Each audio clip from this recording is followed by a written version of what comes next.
नमस्कार बच्चों, मैं सोनू साकला से सुमेर उच्च माध्यमिक विद्यालय की ऑनलाइन क्लासेस में आपका स्वागत करती हूँ। क्लास 9 ज्योग्राफी चैप्टर 2 कंप्लीट किया था।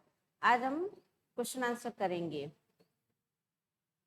आपको ये सारे क्वेश्चन आंसर पीडीएफ भेजने की पूरी कोशिश है। पीडीएफ भेजी जाएगी। अगर पीडीएफ नहीं आती है तो आपको वीडियो पॉज कर करके इन क्वेश्चन आंसर को करना है। सबसे पहले है सही विकल्प चुनिए। एक स्थलीय भाग जो 3 ओर से समुद्र से घिरा हो क्या कहलाता है? 3 ओर से समुद्र से घिरे भाग को हम क्या कहते हैं? प्रायद्वीप कहते हैं। 3 ओर से घिरे भाग को प्रायद्वीप कहा जाता है। ध्यान रखना, आपका स्थलीय भाग जो चारों ओर से समुद्र से घिरा हो उसे तो हम कहते हैं द्वीप, और जो 3 ओर से घिरा हो, जैसे भारत का दक्षिणी भाग है, पश्चिमी साइड में है अरब सागर, पूर्वी साइड में बंगाल की खाड़ी और नीचे हिंद महासागर, 3 ओर से घिरा है तो भारत का दक्षिणी भाग, भारत को क्या कहते हैं? प्रायद्वीप या महाद्वीप कहा जाता है। तो ये 3 ओर से घिरे भाग को हम क्या कहते हैं? प्रायद्वीप कहते हैं। नेक्स्ट क्वेश्चन,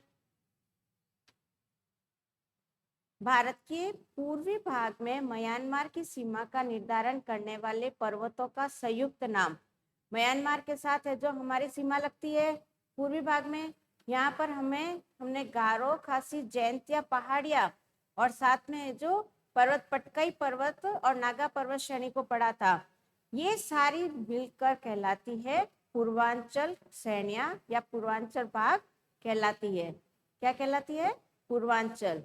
नाम ध्यान रखने आपको, मेघालय की गारो, खासी और जैंतिया की पहाड़ियां जो प्रायद्वीपीय पठार का विस्तार भी है। साथ में यहाँ पर है जो पटकाई और नागा पर्वत श्रेणी जो हिमालय पर्वत का विस्तार है। हिमालय पर्वत है जो अरुणाचल प्रदेश में घाट्स बनाते हुए दक्षिण की तरफ मुड़ जाती है और पटकाई और नागा पहाड़ियां निर्मित करती है। और मेघालय की गारो, खासी, जैंतिया ये सारी पहाड़ियां या श्रेणियां मिलकर पूर्वांचल की श्रेणियों के नाम से जानी जाती है। नेक्स्ट क्वेश्चन,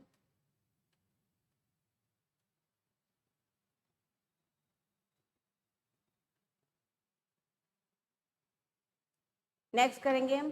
गोवा के दक्षिण में स्थित पश्चिमी तटीय पट्टी को किस नाम से जानते हैं? कल हमने जो पूर्वी और पश्चिमी घाट पढ़े थे। गोवा के दक्षिण की पश्चिमी पट्टी जो है वो कन्नड़ तट के नाम से जानी जाती है। एक बार सारे तट वापस देख लीजिए। ये भारत का तटीय सीमा, यहाँ हमने पढ़ा था सबसे पहले सौराष्ट्र तट, दूसरा पढ़ा था हमने कोंकण तट, तीसरा पढ़ा था हमने कन्नड़ तट और चौथा पढ़ा था हमने मालाबार तट। यहाँ क्वेश्चन पूछा है गोवा के दक्षिण में, तो गोवा और कर्नाटक के बीच का तट है जो क्या कहलाता है? कन्नड़ तट कहलाता है। ये हमारे है जो पश्चिमी भाग के तटीय क्षेत्र है। और उत्तरी भाग में हमने 2 पढ़ा था। पहला था उत्तरी सरकार तट जो पश्चिमी बंगाल से लेकर आंध्र प्रदेश तक था, और नीचे तमिलनाडु का था कोरोमंडल तट। मुख्य रूप से आपको भारत के ये 5 तट ध्यान रखने हैं। सौराष्ट्र तट को तो आपको ऑप्शनली ध्यान रखना है। आपकी बुक में कोंकण तट से शुरू है, कोंकण, कन्नड़, मालाबार, उत्तरी सरकार और कोरोमंडल तट। गोवा और केरल के बीच में है जो आपका कन्नड़ तट है, तो आपका ऑप्शन क्या हो जाएगा? कन्नड़ तट। अब है पूर्वी घाट का सर्वोच्च शिखर, हमने देखा था सबसे नीचे, यहाँ पर जहाँ पश्चिमी घाट और पूर्वी घाट मिलते हैं, नीलगिरी की पहाड़ियों पर पूर्वी घाट का सर्वोच्च शिखर है महेंद्रगिरी। सॉरी, पूर्वी घाट का पूछा बच्चों, ये अन्नाईमुड़ी है। यहाँ पर ये आपके पश्चिमी घाट का या प्रायद्वीपीय पठार का सर्वोच्च शिखर है। यहाँ आपको पूर्वी घाट यानी इस तरफ पूर्वी घाट का सर्वोच्च शिखर पूछा है। पूर्वी घाट का सर्वोच्च शिखर है महेंद्रगिरी। यहाँ आपको कौन सा ऑप्शन ध्यान रखना है? ख, महेंद्रगिरी है जो पूर्वी घाट का सर्वोच्च शिखर है। और पूरे प्रायद्वीपीय पठार का पूछे तब अन्नाईमुड़ी है जो सर्वोच्च शिखर है। नेक्स्ट क्वेश्चन,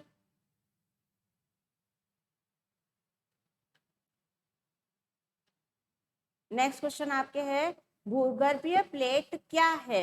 ये क्वेश्चन आपके बुक में नहीं दे रखा है, लेकिन आपको समझने के लिए इस क्वेश्चन को करना है। भूगर्भीय प्लेटें क्या है? पृथ्वी की आंतरिक हलचलों के कारण तरंगे उत्पन्न होती है। यह विभिन्न प्रकार की तरंगे पृथ्वी की ऊपरी पर्वत पट्टी को विभाजित करती है। यह विभाजित खंडी भूगर्भीय प्लेटें कही जाती है। भूगर्भ शास्त्रियों के अनुसार बड़ी प्लेटों की संख्या 7 है। इसकी कुल छोटी प्लेट भी है। अब देखो, हमने देखा था कि जिस समय पृथ्वी सूर्य से अलग होकर एक गोल पिंड में बदली थी, और जैसे जैसे ठंडी होती गई, पृथ्वी पर एक ही स्थलीय भाग था। ठीक है, फिर इस स्थलीय भाग जो कि किस पर तैर रही थी? गर्म लावे पर तैर रही थी। समय के साथ साथ है जो ये स्थलीय भाग दो भागों में बट गया था। ऊपरी भाग कहलाया था अंगारा लैंड और नीचे का भाग कहलाया था गोंडवाना लैंड। ये दोनों ही परतें क्या कहलाएगी? हमारी भूगर्भीय प्लेटें कहलाई थी, जो समय के साथ कितने भागों में बट गई? दो भागों में बट गई थी। उत्तरी भाग अंगारा लैंड, फिर वापस समय के साथ भूगर्भीय हलचलों के कारण ये प्लेटें टूटने लगी और अंगारा लैंड से ही हमारा उत्तरी अमेरिका महाद्वीप बना, यूरोप बना, एशिया महाद्वीप बना। अंगारा लैंड जो कि उत्तर में था, उससे हमारे उत्तरी महाद्वीपों की रचना हुई, और गोंडवाना लैंड जो दक्षिण में था, जो कालांतर में फिर अनेक है जो अलग अलग भूगर्भीय हलचलों के कारण प्लेटों में विभाजित हो गया। इसमें हमारा एशिया का दक्षिणी भाग, अफ्रीका, दक्षिणी अमेरिका, ऑस्ट्रेलिया, अंटार्कटिका महाद्वीप बने। तो दो क्वेश्चन आपको साथ में समझने हैं, भूगर्भीय प्लेटें और गोंडवाना लैंड। पृथ्वी जब सूरज से अलग होकर आग के पिंड से ठंडी होने लगी तो उस पर पूरा एक ही स्थलीय भाग था।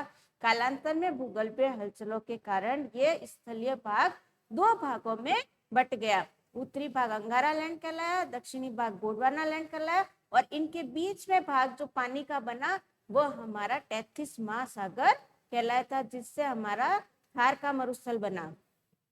ठीक है ना। गोंडवाना लैंड के महाद्वीप और अंगारा लैंड के महाद्वीप याद रखने हैं। उत्तरी महाद्वीप जितने भी है वो हमारे अंगारा लैंड के हिस्से है, दक्षिणी क्षेत्र के जितने भी महाद्वीप है हमारे गोंडवाना लैंड के हिस्से हैं।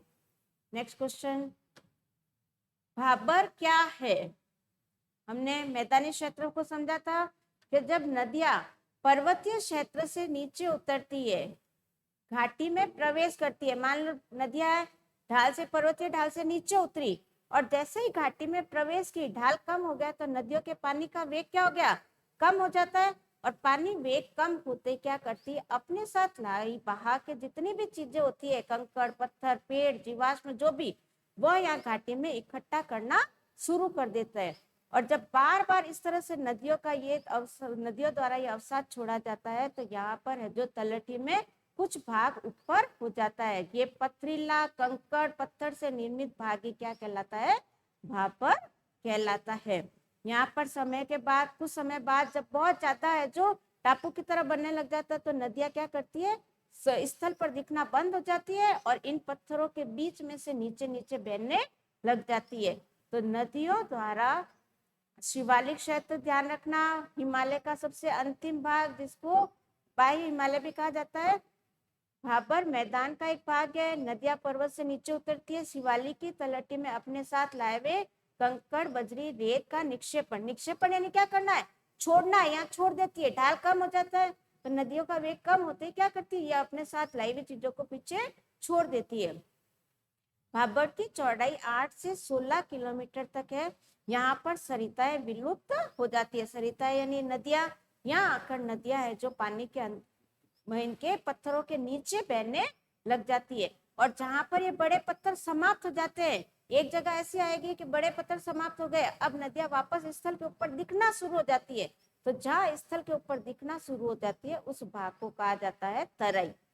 दो नाम ध्यान रखने, भाबर जहाँ नदियां है जो स्थल पर दिखना बंद हो जाती है और जमीन के नीचे बहने लग जाती है, कंकड़ पत्थर इकट्ठे करती है, वहां छोड़ना शुरू कर देती है, वो भाबर कहलाएगा। और जहाँ जमीन के ऊपर दिखना शुरू होती है वो क्षेत्र कहलाएगा तराई। नेक्स्ट क्वेश्चन, हिमालय के तीनों प्रमुख विभागों को उत्तर से दक्षिण के क्रम में बताइए। हमने हिमालय के विभाग को दो तरह से समझा था। एक था पश्चिम से पूर्व की तरफ, उसका देशांतरीय विस्तार था। एक था उत्तर से दक्षिण, उसका अक्षांशीय विस्तार पड़ा था। तो सबसे ऊपर के हिमालय को हम कहते हैं महान हिमालय, आंतरिक हिमालय या हिमाद्री हिमालय, जहाँ पर है जो 6000 मीटर से ऊंची है जो पर्वत श्रेणियां पाई जाती है। सबसे ऊपरी भाग है, हमेशा लगभग बर्फ से ढका हुआ रहता है। दूसरा है मध्य हिमालय या हिमाचल या लघु हिमालय, जहाँ पर आपके 3500 से है जो 6000 के बीच में 6 पर्वत चोटियां पाई जाती है। कम, पहले वाले से कम ढाल वाला होता है, बर्फ से भी कम ढका हुआ रहता है, और यहाँ पर विभिन्न प्रकार की वनस्पतियां और जीव जंतु मिलते हैं।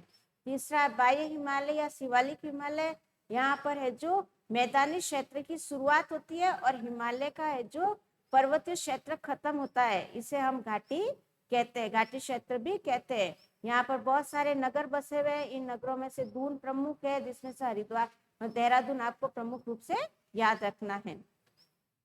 नेक्स्ट क्वेश्चन है आपका, अरावली और विंध्याचल की पहाड़ियों में कौन सा पठार स्थित है? प्रायद्वीपीय पठार की शुरुआत जहाँ से होती है, मालवा का पठार, वही हमारा अरावली और विंध्याचल की पहाड़ियों में स्थित पठार है। अरावली है जो राजस्थान में यहाँ आ जाती है, जो गुजरात से शुरू होकर दिल्ली तक जाती है। और इसी तरह से विंध्यन पहाड़ियां मध्य प्रदेश में है, विंध्यन की पहाड़ियां, सतपुड़ा की पहाड़ियां, इनके बीच का भाग है जो मालवा का पठार कहलाता है, जो प्रायद्वीपीय पठार का उच्च भूमि क्षेत्र है। क्या कहलाएगा ये? उच्च भूमि क्षेत्र कहलाता है। तो आपको पूरा ध्यान रखना है, प्रायद्वीपीय पठार का पश्चिमी विस्तार अरावली पर्वत श्रेणी तक है, इसका मध्य का भाग जो है जो मध्य उच्च भूमि कहलाता है, वही मालवा का पठार कहलाता है। नेक्स्ट क्वेश्चन, भारत के द्वीपों के नाम बताइए जो प्रवाल भित्ति से बने हुए हैं। भारत के पश्चिमी सागर में यानी अरब सागर में स्थित हमारे जो द्वीप समूह है, लक्षद्वीप समूह, ये है केरल से पास, इस तरह से छोटे छोटे द्वीप समूह है। ये हमारा केरल का मालाबार तट आ जाता है, और ये हमारा लक्षद्वीप समूह है। लक्षद्वीप समूह है जो प्रवाल भित्तियों से बने हुए हैं। इनके नाम क्या है? सबसे ऊपर वाला ये भाग कहलाएगा लक्का द्वीप, इसके बीच का भाग कहलाता है एमिनी द्वीप, और सबसे नीचे का कहलाता है मिनिकॉय द्वीप। ये हमारे प्रवाल भित्ति से निर्मित द्वीप है। और लक्षद्वीप का है जो प्रशासनिक क्षेत्र क्या कहलाता है? कावारती, जो इसकी राजधानी भी है। तो चारों जगहों को नाम ध्यान रखना आपको, लक्का द्वीप, एमिनी द्वीप और मिनिकॉय द्वीप, ये तीनों तो है प्रवाल भित्ति से निर्मित, और ये लक्षद्वीप की है जो प्रशासनिक स्थिति है। इन सभी द्वीपों को सम्मिलित रूप से 1973 में क्या कहा गया था? लक्षद्वीप कहना शुरू कर दिया गया था। नेक्स्ट क्वेश्चन, अपसारी और अभिसारी प्लेटें, ये आपकी किताब में ये क्वेश्चन नहीं है, और न ही आपके किताब में कहीं इस टॉपिक का वर्णन आया है, इसलिए इस क्वेश्चन को आपको नहीं करना है, ये क्वेश्चन आप नहीं करोगे, ठीक है। नेक्स्ट क्वेश्चन है बांगर और खादर। अभी हमने मैदान के भाग पढ़ लिए थे, दो भाग पढ़े थे, भाबर और तराई। जो कंकड़ पत्थर छोड़ती है वो भाग कहलाता है भाबर, जहाँ नदियां जमीन से विलुप्त हो जाती है, फिर जब नदियां वापस जमीन पर दिखनी शुरू हो जाती है तो वो भाग कहलाता है तराई। यहाँ पर है जो नदियां कई वितरिकाओं में विभाजित हो जाती हैं। ये वितरिकाएं जहाँ पर नदियां वापस स्थलीय भाग पर, मैदानी भाग पर एक साथ मिलना शुरू होती है, यानी भाबर में तो क्या होगा, नदियां जमीन के नीचे हो जाएगी, तराई क्षेत्र में क्या होगा, वो जमीन के ऊपर दिखना तो शुरू होगी लेकिन बहुत सारी वितरिकाओं में बढ़ जाएगी।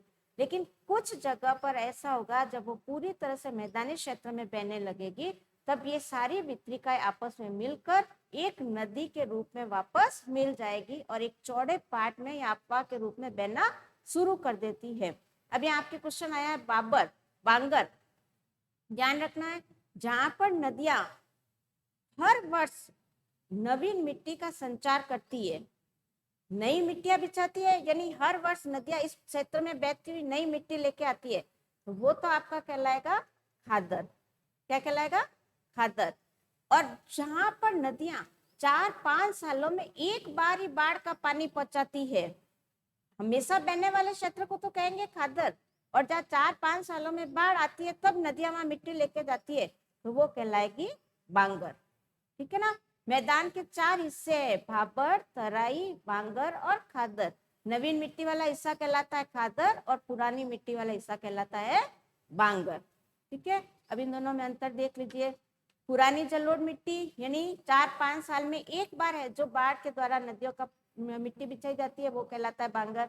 कंकड़ होते हैं क्योंकि हर साल पानी नहीं आता है, कई बहुत कम ही पानी आता है, तो ये क्या बन जाते हैं? कंकड़ रह जाते हैं।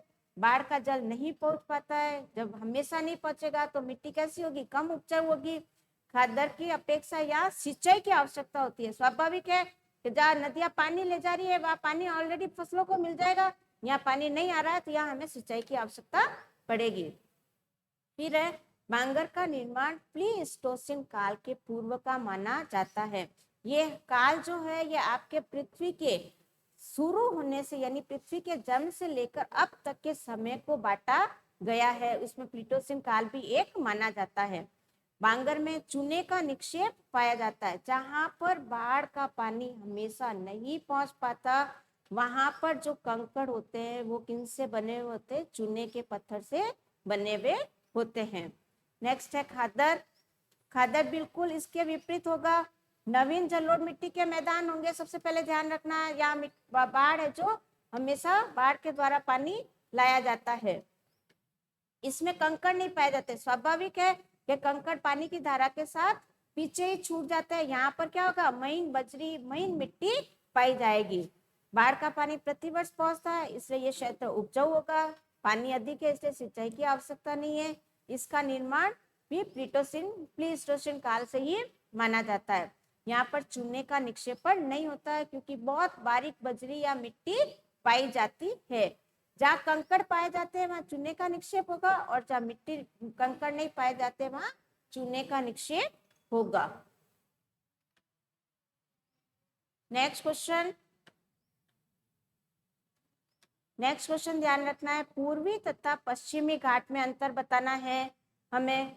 पूर्वी तथा पश्चिमी घाट में अंतर, दोनों ही घाट की स्थिति आपको अच्छे से याद रखनी है।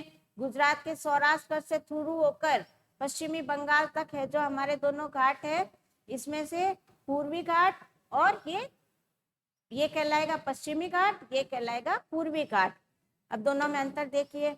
पूर्वी घाट दक्षिण के पठार का पूर्वी सिरा है, ये पूर्वी सिरा हो गया, ये हमारा कहलाता है पूर्वी घाट, जो कौन से खाड़ी से लगता है? बंगाल की खाड़ी से लगता है। ये हमारा पश्चिम में पश्चिमी घाट जो कि लगेगा अरब सागर से।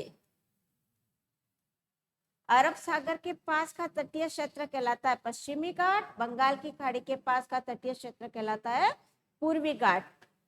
इसका विस्तार महानदी घाटी के दक्षिण में नीलगिरी तक है। महानदी ये आपका उड़ीसा में बहने वाली नदी है महानदी, यहाँ से लेकर दक्षिण में नीलगिरी की पहाड़ियां यहाँ तक ध्यान रखना है। ये कौन सा है? आपका पूरा पूर्वी घाट। इसका विस्तार सतत नहीं है बल्कि यहाँ टूटी फूटी पहाड़ियों की श्रृंखला है। क्यों नहीं है? क्योंकि जो अधिकांश प्रायद्वीपीय पठार की नदियां है वो पूर्वी घाट की तरफ अपना जल बहा कर लाती है और बंगाल की खाड़ी में गिराती है। इस कारण से इनकी पहाड़ियों की क्या हो गई? जो श्रृंखला है वो बीच बीच में टूट गई है, एक समान नहीं है। इनकी ऊंचाई पश्चिमी घाट की अपेक्षा अधिक है, यानी ढाल क्या हो गया? पश्चिमी घाट की अपेक्षा पूर्वी घाट में ढाल अधिक हो गया है। औसत ऊंचाई 600 मीटर है। पूर्वी घाट की सबसे ऊंची चोटी महेंद्रगिरी है जो यहाँ पर आपके स्थित है। ठीक है, अब ऐसे कैसे आप पश्चिमी घाट में देखिए, दक्षिण के पठार के पश्चिमी सिरे पर स्थित है, ताप्ती नदी के मुहाने से। यहाँ आपको महानदी ध्यान रखना है, यहाँ आपको ताप्ती नदी ध्यान रखना है। ताप्ती नदी से शुरू होकर कन्याकुमारी तक इसका विस्तार है। फिर है इसका विस्तार सतत है, थाल घाट, भौर घाट और पाल घाट दर्रे हैं। क्यों है? क्योंकि पश्चिमी घाट में है जो नदियां कम जल बहा कर लाती है, इस कारण ये पूरा पहाड़ी क्षेत्र आपस में एक दूसरे से जुड़ा हुआ सतत है। और इस पहाड़ी क्षेत्रों को पार करने के लिए दो पर्वतों के बीच में स्थित संकुचित दर्रे होते हैं, उन्हें पार करके रास्ते को पार करना होता है। तो इन संकुचित दर्रों को क्या कहते हैं? थाल घाट, भौर घाट और पाल घाट दर्रे कहते हैं। इनकी ऊंचाई पूर्वी घाट की अपेक्षा अधिक है। यहाँ ढाल अधिक है, यहाँ दर्रे अधिक है। पश्चिमी घाट में आपको ऊंचाई अधिक होगी, पूर्वी घाट में ऊंचाई कम होगी। यहाँ कितनी ऊंचाई है? 900 से 1600 मीटर। पश्चिमी घाट की सबसे ऊंची चोटी अन्नई मुड़ी है जो नीलगिरी की पहाड़ियों में स्थित है। यहाँ पर महेंद्रगिरी सबसे ऊंची चोटी है और यहाँ पर अन्नई मुड़ी है जो सबसे ऊंचा शिखर है। नेक्स्ट क्वेश्चन ध्यान रखना आपको। बताइए हिमालय का निर्माण कैसे हुआ? हिमालय एक जटिल पर्वत प्रणाली है। 65 मिलियन वर्ष पृथ्वी की आंतरिक भागों में हलचल के कारण प्रायद्वीपीय पठार के उत्तर की ओर अपसरित यानी खिसकने लगा। अपसरित यानी क्या होगा?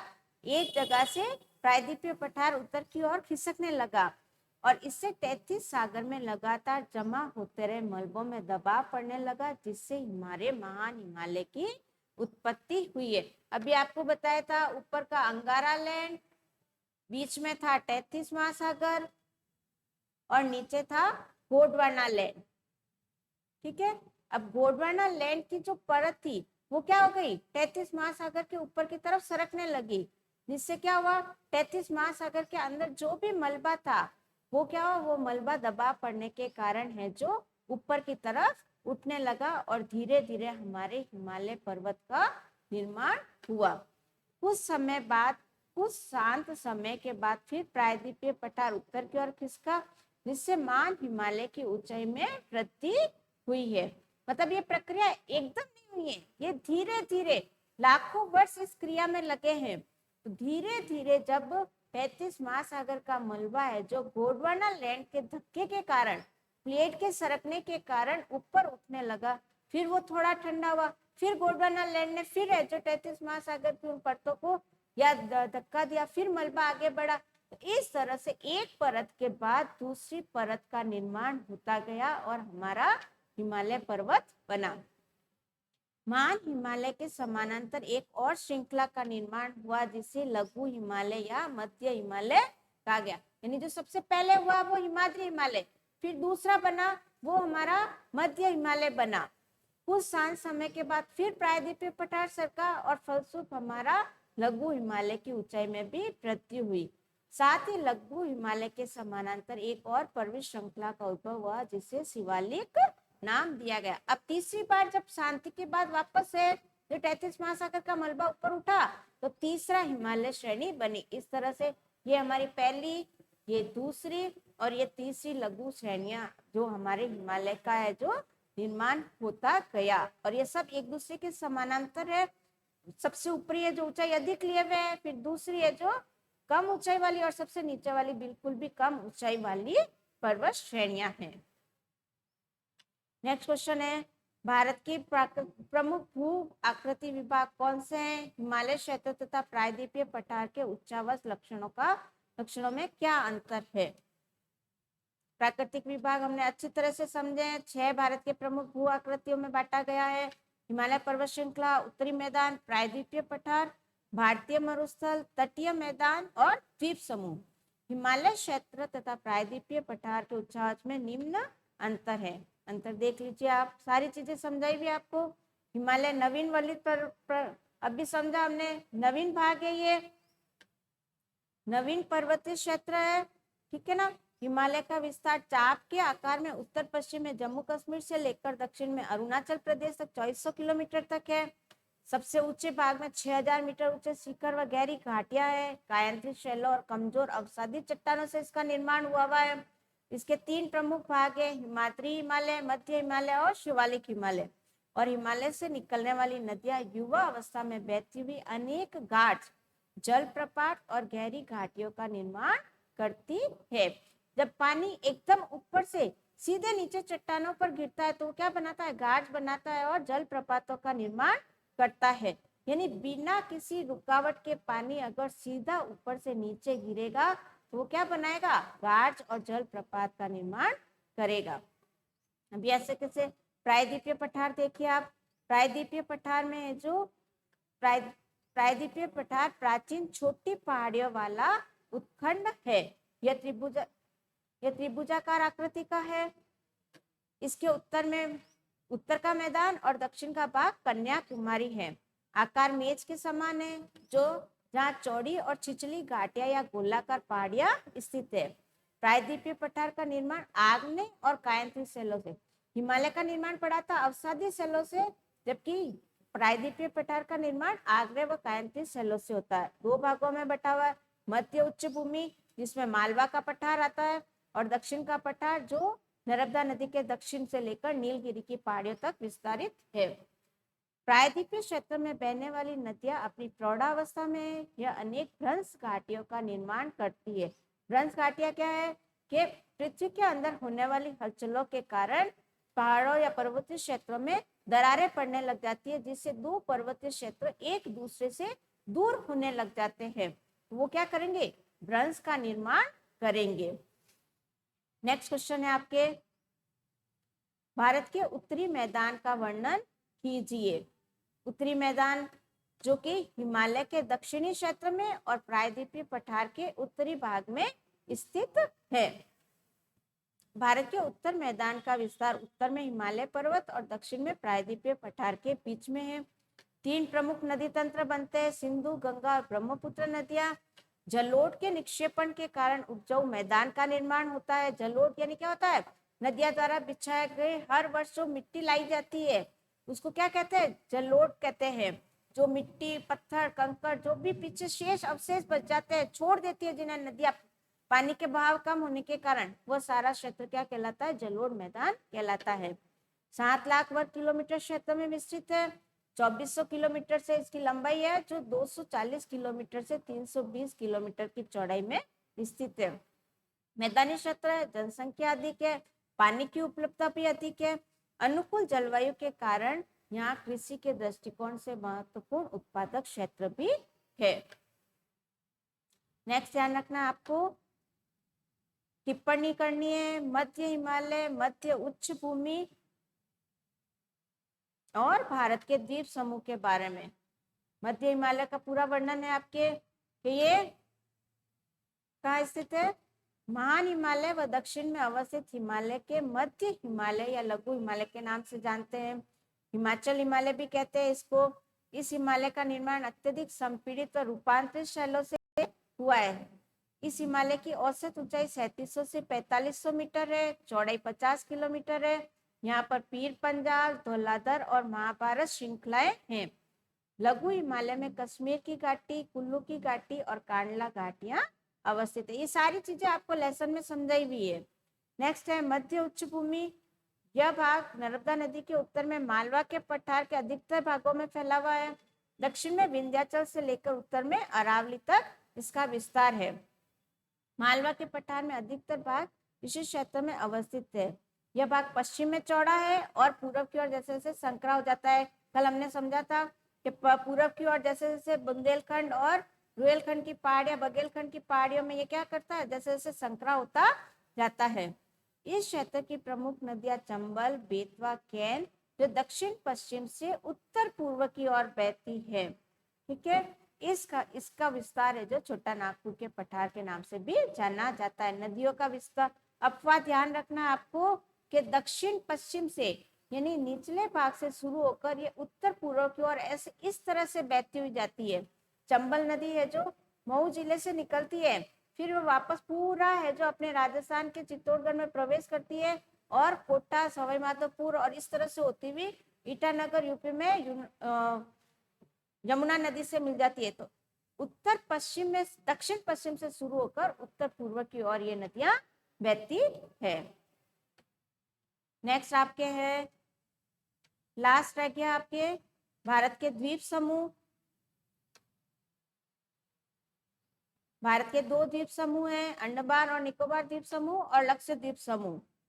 अंडमान निकोबार द्वीप समूह बंगाल की खाड़ी में स्थित है, दक्षिण की ओर बिखरे हुए हैं। यहाँ की जलवायु विषुवत-रेखा, क्योंकि विषुवत-रेखा के पास ये हिस्सा आ जाता है, 826 किलोमीटर दूरी है निकोबार द्वीप समूह विषुवत-रेखा से। तो यह क्षेत्र क्या कहलाता है? घने वनों से ढका हुआ रहता है। यहाँ पाए जाने वाले पादप तथा जंतुओं में बहुत सी विविधताएं पाई जाती है। विषुवत-रेखीय क्षेत्र है, अच्छी बारिश वाला क्षेत्र है, इस कारण से यहाँ पर क्या होते हैं? घने वन पाए जाते हैं, और जहाँ जंगल होंगे वहां पर बहुत सारे विभिन्न प्रकार की वनस्पतियां और जंतु भी होंगे। यह एक केंद्र शासित प्रदेश है, इसकी राजधानी क्या है? पोर्ट ब्लेयर है। नेक्स्ट लक्षद्वीप, यह मालाबार तट पर अरब सागर में स्थित है। लक्काद्वीप, मिनिकॉय और एमिनी द्वीप के नाम से जाना जाता है। 1973 में इनके नाम लक्षद्वीप रखा गया। क्षेत्रफल मात्र 32 वर्ग किलोमीटर है। यह द्वीप समूह प्रवाल भित्ति से बना हुआ है। केंद्र शासित प्रदेश, इसकी राजधानी कावारत्ती है। और यहाँ आपको ध्यान रखना है पीटली द्वीप समूह को। यह ऐसा एक द्वीप है जहाँ पर पक्षी अभ्यारण्य तो है, लेकिन यहाँ पर मनुष्यों का वास नहीं है। यानी लक्षद्वीप समूह का एक ऐसा द्वीप पीटली द्वीप है जहाँ पर है जो हमारे भारत का कोई भी वासी या मनुष्य निवास नहीं करता। इसे केवल एक पक्षी अभ्यारण्य के रूप में विकसित किया जा रहा है। अब मैप का काम देखना है आपको।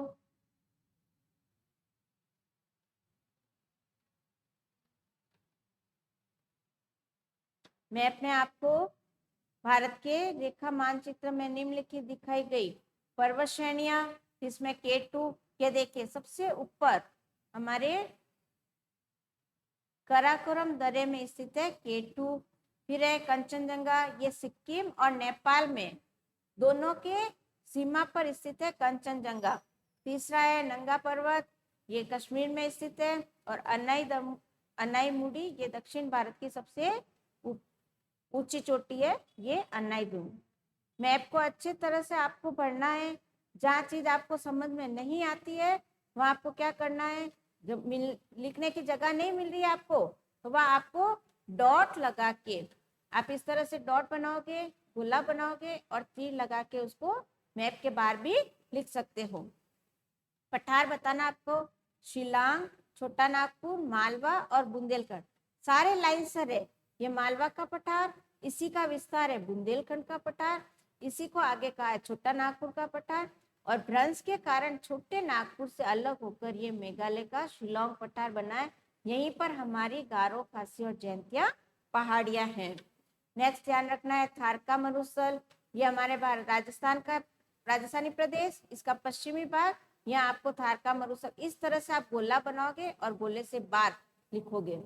फिर है पश्चिमी घाट, ये पश्चिमी घाट लक्षद्वीप समूह,